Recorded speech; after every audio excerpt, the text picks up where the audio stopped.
Hello everyone and welcome to this new series I'm starting. Um, More especially the first war for Armageddon. Although much has been said about the world of Armageddon, I wanted to let you guys hear my side of the story, starting from the first war for Armageddon. The first war for Armageddon, fought in 444 Millennium 41, is the least well known of the three wars fought by the Imperium of Man in defense of the hive world of Armageddon in the Segmentum Solar, and was a titanic clash between the forces of chaos and the defenders of the Imperium of Man. It represented the culmination of years of preparation by the former Primarch and Demon Prince Angron to unify his world eaters after the Battle of Skaltrax had led the 12th Legion to break up into scattered warbands. Angron sought to recreate a coherent force of Chaos Space Marines capable of invading deep into the Imperium once more, just as they had done during the Horus Heresy. In the end, it was Angron's own foolish belief in his victory, before completing a total conquest of the world, that led to the failure of the campaign and his banishment to the warp for 100 Terran years. The First War for Armageddon represents a textbook example of how the forces of chaos can slowly infiltrate an imperial population to eventually bring about a full-scale invasion from the warp.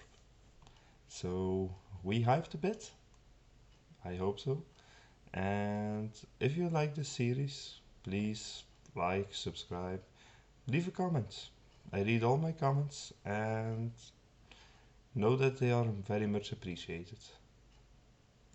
The war began within the hated region of space and the Great Warp Rift Rome at the Eye of Terror.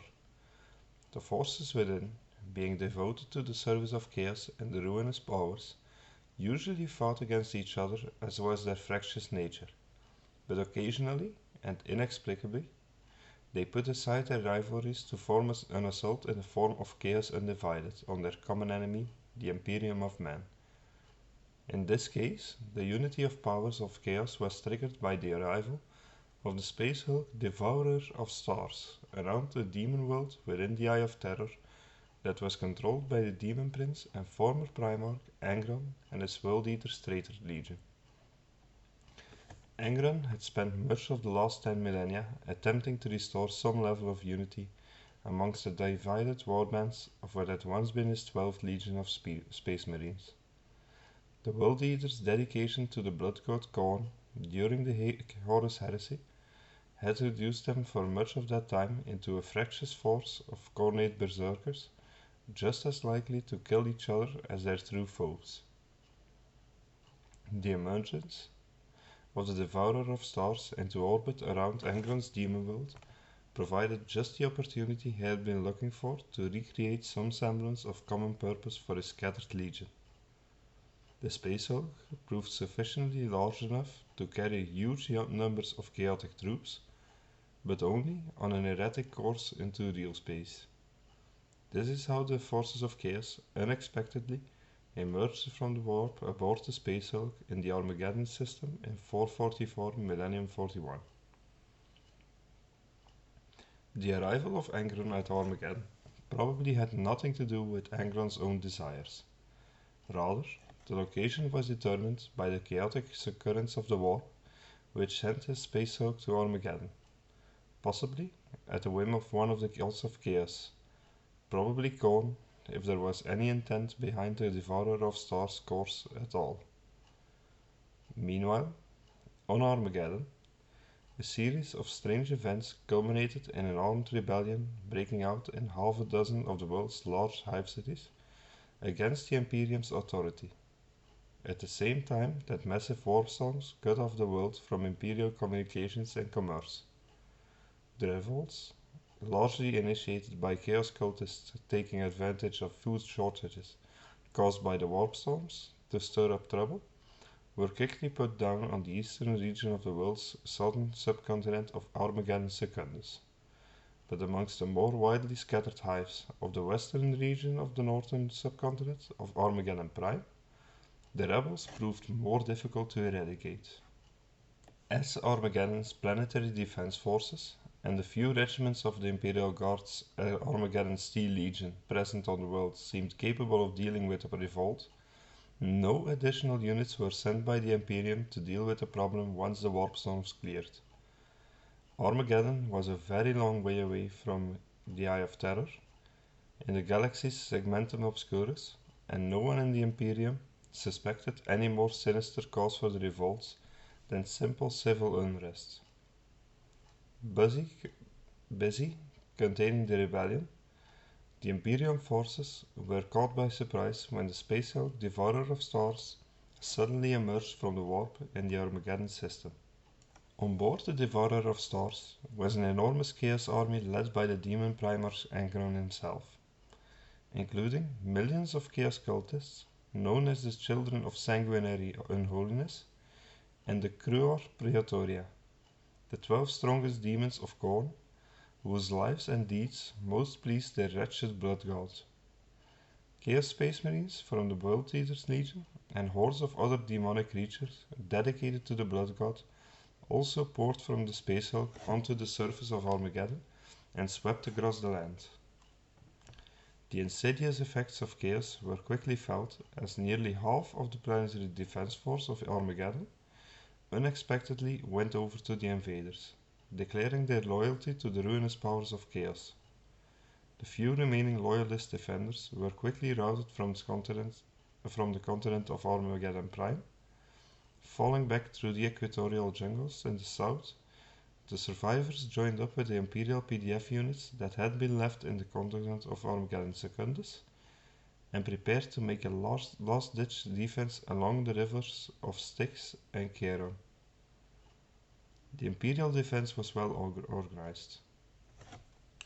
Unbeknownst to the forces of chaos, the great company of space wolves Astartes, led by the chapter's great wolf, or, if you so please, chapter master, Logan Grimlar, had been assigned to this sector of the Imperium, and they moved quickly to provide aid to the beleaguered defenders as soon as they received the astropathic distress messages from Armageddon describing the chaotic invasion of the Hive World.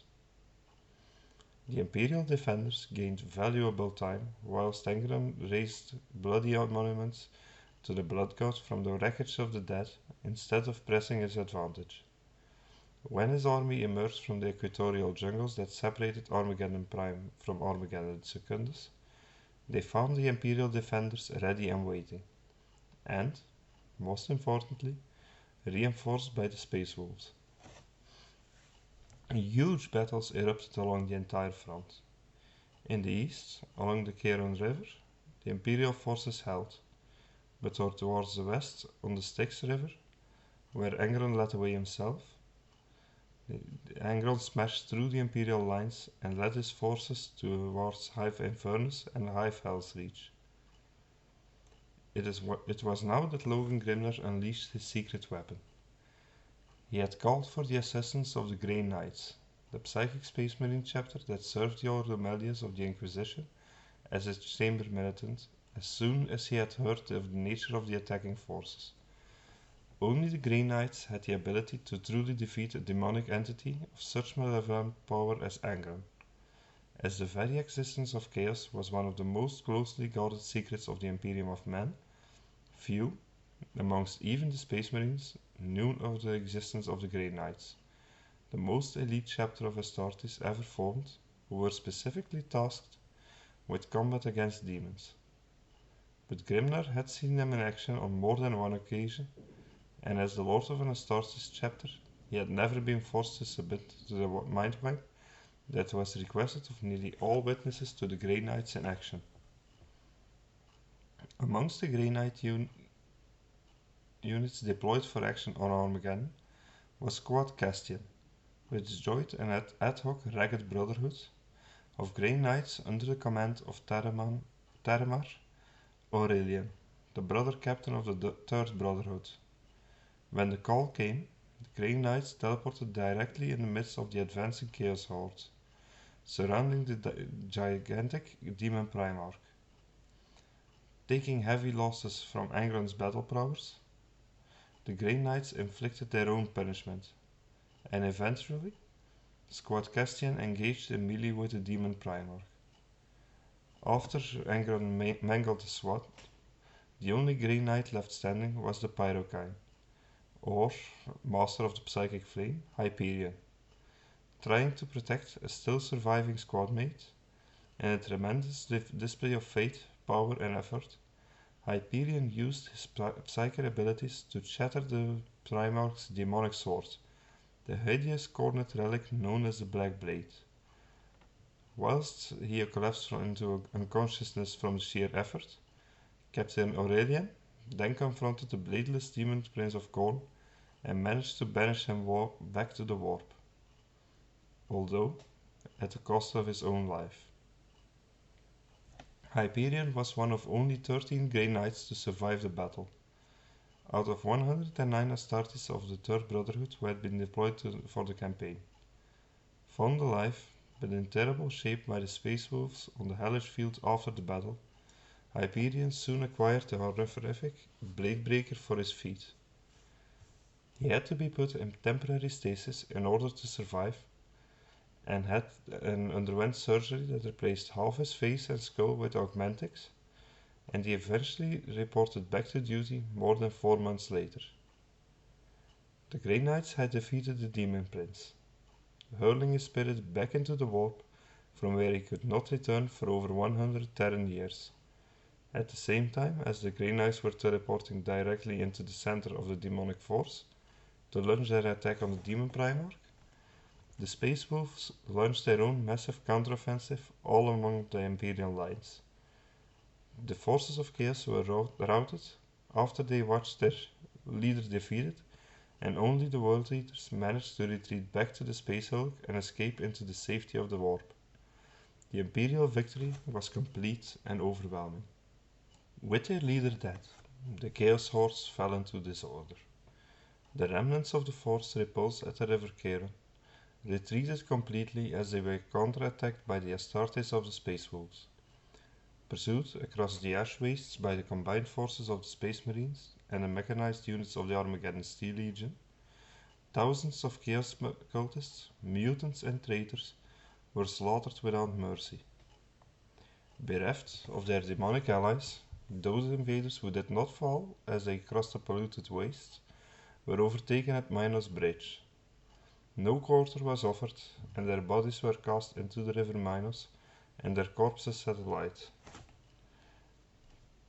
turning it into a funeral pyre visible for hundreds of miles in all directions. The remains of the invaders drifted west to fall within the putrid depths of the Plague Marshes, which remain a region of palpable evil and corruption on Armageddon to this day. The Imperium had prevailed. Through virtually all of Armageddon Prime's industrial infrastructure had been destroyed, and the death toll was beyond measure. Though Angron's forces were vanquished, his monolith still stood, a beacon of inviolable evil in the heart of the equatorial jungle, and its malign influence is as strong today as it ever was. So I hope you enjoyed this part. We're going to look at what happens after the Imperial victory, and I hope you enjoyed it. If you did, please leave a like, subscribe, leave a comment. I read all my comments, and I hope you have a great day. Bye.